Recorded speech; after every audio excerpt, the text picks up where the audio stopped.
मायावती से बड़ा चेहरा कोई नहीं है, और जीरो है मोदी मायावती के सामने। मैं कह रहा हूँ 0/0। लेकिन सीट 0 आती है। कौन सी 0 आती है?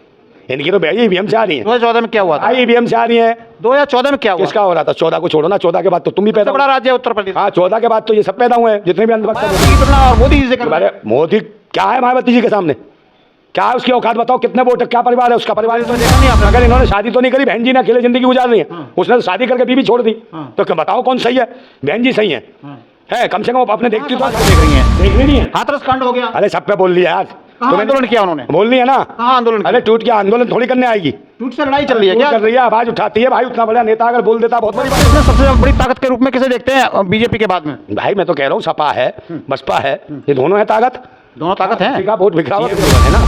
अखिलेश यादव बने पीएम बनाओ मायावती को, तो उमर दराज भी तजुर्बा भी इनसे बड़े हैं। बहन जी ने सबके साथ काम किया। तो अखिलेश तो सम्मान करते हैं बुआ जी कहते। तो बुआ कहते तो वो भतीजा बन गया छोड़ के। मेरी बात सुन, क्या अखिलेश जयंत चौधरी भी छोड़, तो आने था, वो भारत रत्न लेना था, ले लिया, बात खत्म हो गई है। किसानों की लड़ाई कौन लड़ेगा? किसानों को लड़ाई, किसानों की लड़ाई लड़ेगा ये कहीं नहीं है। सब प्रोफेसर चरण सिंह तो किसानों के नेता थे। वो नेता थे, वो तो महान नेता कहाँ से आ गया? इसका कोई निर्णय लेने की इसकी क्षमता नहीं है, ठीक नहीं है। कभी इस बाले कभी उस बाले। जाट लोग तो कह रहे हैं कि हमारा नेता, जब से तो ये पार्टी बेकार हो गई, जब से ये आदमी आया, ये जो जयंत चौधरी आया, जब से पार्टी खत्म हो गई है, इसका चुनाव चिन्ह छिन गया है। उसमें घूम रहा है, यात्रा कौन सी यात्रा कर? ईवीएम के खिलाफ करना है यात्रा, किसानों के समर्थन में करना है यात्रा, महंगाई के खिलाफ करना है यात्रा। ये जो मॉब लिंचिंग हो रही है, जो मारी जा रही है टांगे, लोग की हत्या की जा रही है गाय गंगा के नाम पे, इनके लिए कर यात्रा। जितनी बच्चियों के रेप हो रहे हैं उत्तर प्रदेश में, लेकिन बहन जी का कोई स्टेटमेंट नहीं आ रहा। उसी पे आ जाता हूँ। हाँ, बहन जी नहीं बोल रही, क्यों नहीं बोल रही? क्यों नहीं बोल रही है? बताओ ना, वो तो ये जवाब देंगे। भाई दलित की बेटी है, दलित की बेटियों का रेप होता है तो बोलती नहीं। बोलना चाहिए ना। तो डर है ना कहीं? क्या डर है? पता नहीं वो जाने क्या डर हो सकता भाई है? सरकार का डर है, सरकार दिखा रही हो डर, और फिर बैठी हुई है चुनाव को लेके। मगर एक बात बता दे रहा हूँ विपक्ष को, बहन जी बैठी है और बहन जी सोच रही है कि मैं कैसे जाऊँ, क्योंकि डरा रखा, आसपास घेर रखा है। बहन जी को तो निमंत्रण दिया ना कांग्रेस ने, लोग जा रहे हैं बात करने। देखिए जा तो रहे, सोनिया गांधी कर रही है, मगर ये जब ही जाएंगी। और भाजपा को भी जब ही हटाया जा सकता है जब इंडिया गठबंधन बहन जी को प्रधानमंत्री का दावेदार घोषित करता है। अगर बहन जी को प्रधानमंत्री का दावेदार घोषित करते हैं तो निश्चित रूप से मोदी की सरकार जाएगी, किसी का बाप नहीं रोक सकता। नहीं, मुझे एक बात बताइए, बहन जी का उत्तर प्रदेश में 2022 में क्या रिकॉर्ड रहा? ये मात्र एक विधायक, मेरी बात सुनिए, मैं सवाल हो जाती, मात्र एक विधायक रहा। 2019 के चुनाव में अखिलेश से तालमेल करके इनका गठबंधन हुआ, तो सबसे ज़्यादा सीट किसकी आई? मायावती की आई थी, 10 सीट आई थी।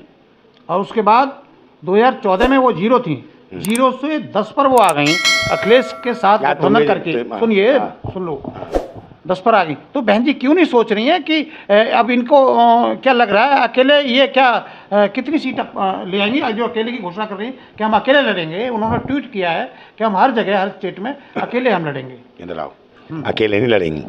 अभी देख रही हैं, जैसे ही सूचना जारी हो जाएगी चुनाव की, निर्वाचन आयोग कर देगा, तो इनका डर खत्म हो जाएगा। क्या किस चीज़ का डर हो सकता है? ईडी सीडी सीबीआई पीछे जल्दी नहीं भागेगी।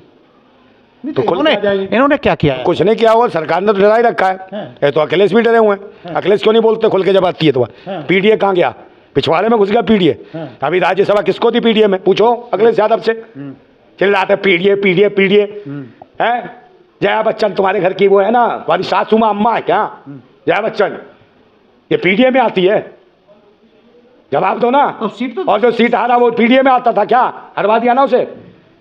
कहाँ गया पिछड़ा दलित आदिवासी पीडीए? इतनी कहाँ गया? इतनी राज्यसभा में कहाँ इतनी सीटें थी? सबको कवर कर लेते। बता रहा हूँ, फिर क्यों भागे लोग? मुसलमान के नाम पे क्या इन्होंने करा? मोहम्मद आजम खां को जेल में डाल दिया। इन्होंने क्या प्रोटेक्ट करा सपा ने अपने नेता के लिए? है एम बाई का वोट क्या हो गया? महिला यूथ है, और सबको मरवा दो, लूट लो। तो आप बच नहीं सकते हो, आप भी अपनी जवाबदेही से नहीं बच सकते हो। तुम्हें मुख्यमंत्री बनना, बनो। बहन जी को बनाओ प्रधानमंत्री। बता रहे हम, प्रधानमंत्री दावेदार बनाओ, जब तो पीडीए करे ना। तो वैसे पिछड़ा दलित और अल्पसंख्यक के नारे लगाओगे और उसमें कहोगे हमारी इतनी सीट हम। अबे तुम्हारी इसी बात की वजह से दो काम खत्म कर रखा है। एक सवाल है, ये अकेले लड़ करके क्या इतना वोट है जो अकेले दम पर ये प्रधानमंत्री बन सकती हैं बहन जी? अरे फिर तुम ही आ गए। जिनका वोट है, जो शासन कर रहे हैं, उनका वोट है क्या? इंडिया गठबंधन उनको इनवाइट कर रहा है। तुम ये बताओ, उनको कह रहा है हमारे साथ आइए। तो ऐसे क्यों आएंगे? दावेदार करना प्रधानमंत्री की। राहुल गांधी को प्रधानमंत्री बनवाओगे? तुम मुझे बताओ ना, राहुल गांधी का कितना वोट? राहुल गांधी ने तो मना कर दिया कि मुझे नहीं बनना है। बनना नहीं है तो इसको साबित करो, किसी का तो चेहरा लाओगे। बिना चेहरे के भी चुनाव हो जाते हैं। नहीं होता ऐसा चेहरा। बीजेपी ने अरे कुछ नहीं। बीजेपी ने राजस्थान में किसको चेहरा बनाया, मध्य प्रदेश में किसको बनाया चेहरा? प्रधानमंत्री की बात हो रही है, प्रधानमंत्री की बात हो रही है। तुम्हें जैसे लोग तोड़ते हो कि कौन लड़ेगा, कौन है मोदी के आगे?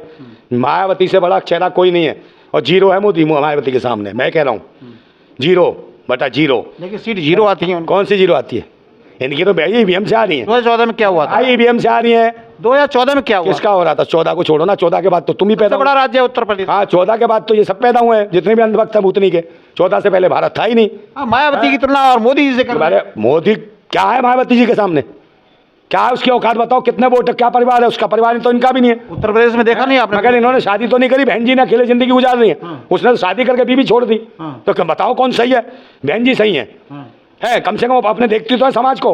और ये कहता भाई इससे पूछना इसका परिवार कहाँ है? कहाँ समाज को देख रही हैं? देख नहीं है। हाथरस कांड हो गया। अरे सब पे बोल लिया यार। कहाँ आंदोलन किया उन्होंने? बोल लिया ना। कहाँ आंदोलन? अरे टूट गया आंदोलन थोड़ी करने आएगी। टूट से लड़ाई चल रही है क्या? कर रही है, आवाज उठाती है भाई। उतना बड़ा नेता अगर बोल देता बहुत बड़ी बात हो जाती है।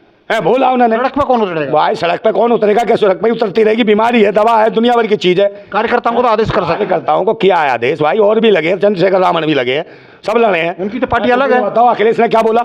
उनकी तो पार्टी अलग है। ने क्या बोला ये बताओ? अखिलेश अपनी पार्टी के नेता के लिए नहीं बोलता, वो जेल डालते हैं। तो आजम खान साहब बोला है उन्होंने? क्या बोला? क्या जाओ? अरे स्टेटमेंट तो भाई रोड पे आना चाहिए, रोड पे क्यों नहीं गए? पूछो रोड पे क्यों नहीं गए? अखिलेश रोड पे आएंगे और वो मायावती ट्वीट करेंगी। इतने बड़े नेता अल्पसंख्यक और फलाना वो चलाते हैं। तो अखिलेश भी कर रहे हैं ना। भाई उन्होंने कहा पीडीए बनाया तो अल्पसंख्यक नेता के लिए बोलो ना। तो तुम राज्यसभा में बना सकते, ना उनको जेल से छुड़वा सकते, ना उनके लिए जिला स्तर पर आंदोलन कर सकते।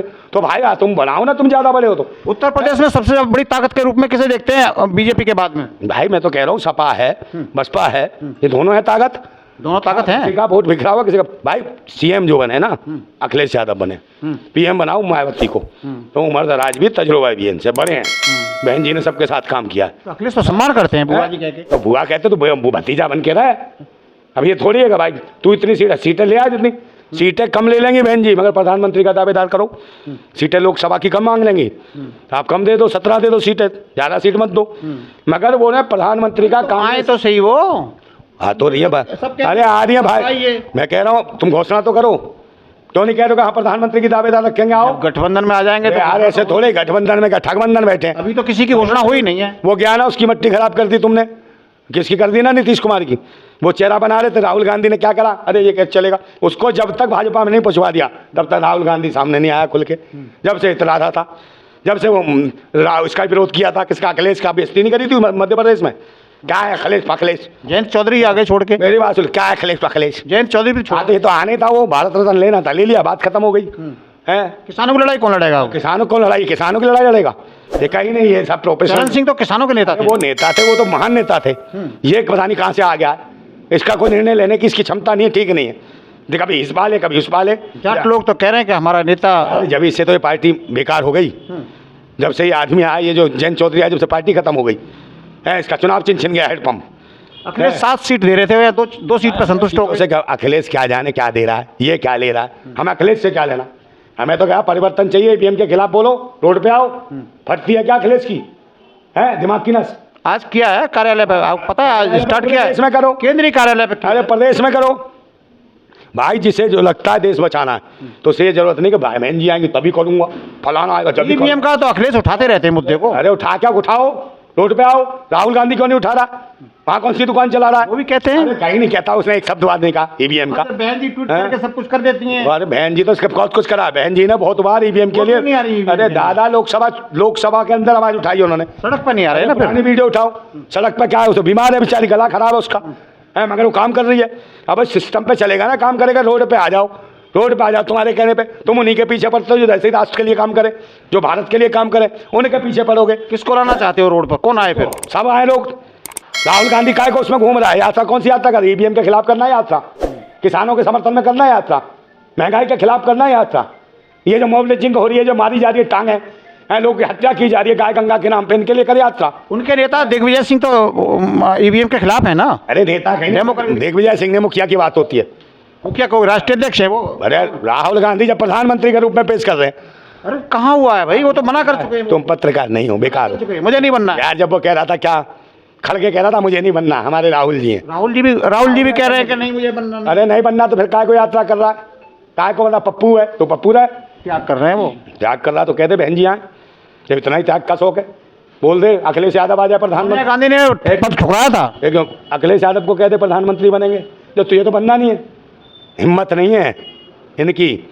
और हम जैसे लोग हैं जो कहते हैं मायावती बहन जी बन जाए कोई दिक्कत नहीं, अखिलेश यादव बन जाए तो भी हमें कोई दिक्कत नहीं, क्योंकि हमें अखिलेश से भी दिक्कत नहीं है मायावती, मगर सीनियरिटी के हिसाब से बहन मायावती को अगर लाएंगे, जो परिवर्तन हम चाहते हैं वो परिवर्तन हो जाएगा। बहन जी आती है, प्रधानमंत्री का दावेदार बनाते हैं। दलित समाज का प्रधानमंत्री होना चाहिए, दलित समाज का होना चाहिए। राष्ट्रपति भी तो दलित समाज से है। कौन राष्ट्रपति? मजाक क्यों बनाते हो दलितों के नाम पे आदिवासी का? बहन बेटियों के तो प्रधानमंत्री राष्ट्रपति जो बैठी है वो तो भाई देवदासी समझ लो, देवदासी प्रथा है वो वाली जो मतलब मनुस्मृति में वैसी देवदासियाँ हैं जो RSS की प्रयोगशाला से निकले दलितों का बलात्कार होता है, एक शब्द नहीं बोलती। ये तो राष्ट्रपति है, इसे बोलना चाहिए। आदिवासी महिलाओं का रेप होता है, निर्वस्त्र दौड़ाई जाती है आदिवासी समुदाय की महिलाएं, सेना के जवान की पत्नियों को निर्वस्त्र दौड़ाया जाता है, रेप किया जाता है, ये आदिवासी महिला नहीं बोलती। क्या है महिला? बाल विकास मंत्री हैं, वो भी तो कुछ नहीं कहती। हाँ तो कुछ नहीं कहती, तो यही लुच्चे लफंगों की टीम बन गई है क्या, जिसे चुम्मे दिखते हैं संसद भवन में? बहन बेटी को इतनी लुटती हुई इज्जत नहीं दिखती। मणिपुर को लेकर मुद्दा बुलाया था उसमें संसद में और इसे चुम्मे दिख रहे थे। तो ऐसी ऐसी मानसिकता की महिला, एक वो आती है कंगना अंगना, समझे नहीं, वो कहती है वाला 2014 के बाद देश आज़ाद हुआ है, जब भी पैदा हुई है 14 के बाद, मोदी इसका बाप है। योगी जी कहते हैं उत्तर प्रदेश में रामराज है। ये रामराज है, कोई बहन बेटी की तरफ नजर उठा के नहीं देख सकता। यार मैं कह दूंगा तुम दिखाओगे नहीं, इस पे दिखा दोगे? क्यों, हम तो दिखाते ही हैं। तुम दिखा दोगे अगर बोल दूंगा तो? दिखाते हैं। तुम्हारे बस की नहीं है, दिखा दोगे अगर मैं बोल दूंगा। रामराज है ये जो बलात्कार हुआ ये 2 बच्चियों का, ये रामराज में कौन चला? रामराज में उसके बाप भी पेड़ से लटक के मरा, ये कौन है? ये रामराज है। मनीषा वाल्मीकि का हुआ बलात्कार, ये रामराज है। बुलंदशहर में पिंकी लोधी का वो रामराज है। उन नाव भूल गए, कुलदीप सिंह सेंगर तुम्हारा बाप, वो बलात्कारी, उसे छोड़ रखा तुमने, पूरे परिवार मरवा दिया, ये रामराज है। बदायूं में हुआ पेड़ से लड़कियां लटका दी, ये रामराज है। और वो किसानों के ऊपर जो गाड़ी चला दिया वो उसने आदर्श डैनी ने, उसकी औलाद ने, आशीष मिश्रा डैनी, उसकी औलाद ने जो गाड़ी चला दी और मार दिए कुचल के जवान किसान, ये रामराज। महिलाएं 5-5 साल में गायब हो रही हैं, कहाँ सप्लाई हो रही है इनसे पूछो। तो महिलाओं के ऊपर कौन धंधा कर रहा है, कौन महिला सप्लाई कर रहा है? क्यों अडानी की बंदरगाह बनाई गई? देश में महिलाएं सप्लाई कर रहे होगे तुम विदेशों में, और महिलाएं कहाँ गायब हो गई? 45,000। मैं नहीं कह रहा, गुजरात सरकार की रिपोर्ट थी कि 45,000 महिलाएं गायब होगी 5 साल में। कहाँ गई महिलाएं? ये रामराज है जी, ये महिला सुरक्षा है, ये बेटी बचेगी, ऐसे पढ़ेगी बेटी। बताओ रामराज में ये होता है कि जज का जो है महिला जज है जो सिविल जज अर्पिता साहू को बुलाता है कि जज रात को है और उसका शोषण करने की सोचता है, ये रामराज है। और ऐसा रामराज लाना चाहते हैं कि खुद है जो जैसे पहले था जो इनका हरिश्चंद्र, कि खुद ही जाके मंडी में खड़ा हो गया, अपने को बेच रहा, अपनी लुगाई को बेच रहा है, ऐसे राजा नंदा जी है, और उसमें बच्चे को बेच रहा है। तो आने वाले समय में मंडियां लगेंगी, बच्चों को बेचा जाएगा, नंदा जी एक सवाल, बेटियों को बेचा जाएगा, निर्वस्त्र करके दौड़ाया जाएगा। और जिस देश के अंदर 73-74 करोड़ दे के एक ठुमके पे लुटाए जाते हैं, और जिस देश के अंदर 87 करोड़ लोग चावल और गेहूं पे 4 किलो चावल और गेहूं पे जिंदा रहते हैं, उस देश के अंदर समझे नहीं 73-75 करोड़ एक रेहाना डांसर को देते एक ठुमके पे। ये कहाँ के बादशाह, इनके कौन से बाप का पैसा है? सरकार का ही पैसा लेते हैं, बैंकों से कर्ज लेते हैं, और फिर यही सरकार के जो चिल्लर खटमल गुलाम कारपेट जगत के दल्ले हैं, इनकी जो गुलामी करने वाले, ये कहते हैं हम प्रधानमंत्री हैं, पायदान मंत्री हैं, इनके ही समझे सारे जो कर्जे माफ़ करते हैं। विजय माल्या गया यहाँ से, उसका कर्जा माफ़ किया, नीरव मोदी, सुशील मोदी है, और कौन सा चौकसी है वो, राहुल चौकसी, मेहुल चौकसी है, उसके इनके कर्जे माफ़ किए। कहता राम को लाए हैं, राम को ले आएगा, मगर दाऊद इब्राहिम को लाने में फटती है इसकी, उसे लाने में पत्रकार में एनमिस्टी मीडिया दिखाएगी नहीं भूतनी की, क्या दाऊद इब्राहिम को कब लाएगा?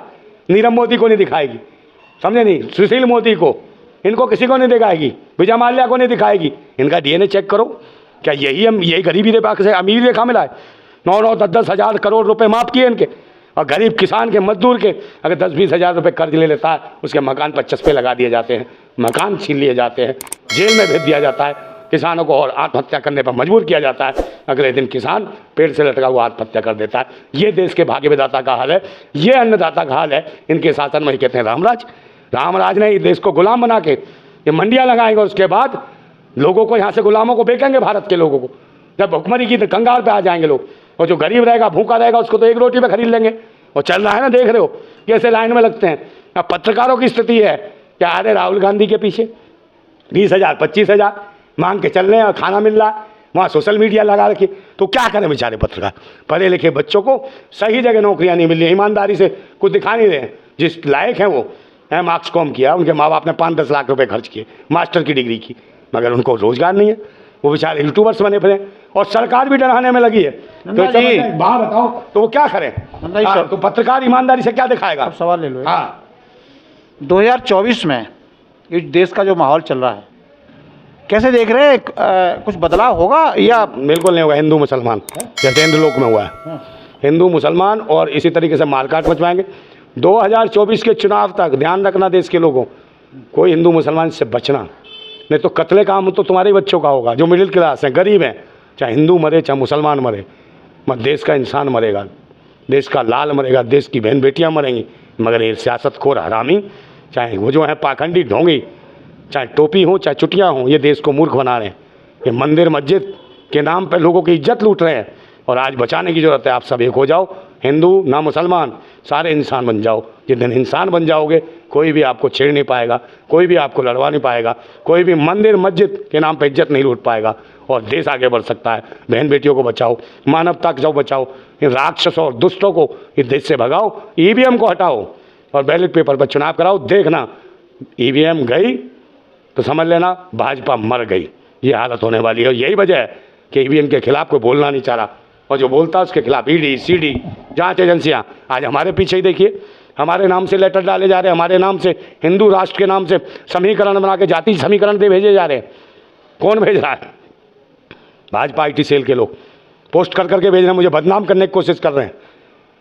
समझे नहीं? तो ये हालत है। जो राष्ट्र हित में बोलता है उसको बदनाम करते हैं, और हिंदू राष्ट्र की जनगणना के नाम पे मेरे नाम से लेटर भेज रहे हैं, लोगों को बदनाम करना चाहते हैं मुझे। ऐसे लोगों को बर्दाश्त नहीं किया जाएगा और मैं कार्रवाई करूंगा ऐसे लोगों को। और अगर है बस की, बाकी भारत सरकार स्पष्ट है, तो ईडी CBI जांच एजेंसियां लगाए और ये बताए कौन है जो मेरे नाम से लेटर डाल के भेज रहा है, जाति जनगणना नकली भेज रहा है और लोगों को गुमराह कर रहा है और मुझे बदनाम कर रहा है। ऐसे लोगों को कौन अंदर करेगा? जरूरत है। फिर मैं कहता हूँ लास्ट में, इंद्रलोक जैसी घटना है जो हुआ, समझे नहीं? कि मैं कहता हूँ, मैंने सुने थे बेरहमी के मंजर बहुत, आज ये मंजर मैंने देख भी लिया। और जिसको दिया था देश की हिफाजत का ठेका, उसी के हाथ में खूनी खंजर देख भी लिया। आज ज़रूरत है देशवासियों, एक हो जाओ, ईवीएम का विरोध करो, बैलेट पेपर पर चुनाव कराओ। भारत जिंदाबाद था, जिंदाबाद है और जिंदाबाद रहेगा। जिंदाबाद भारत।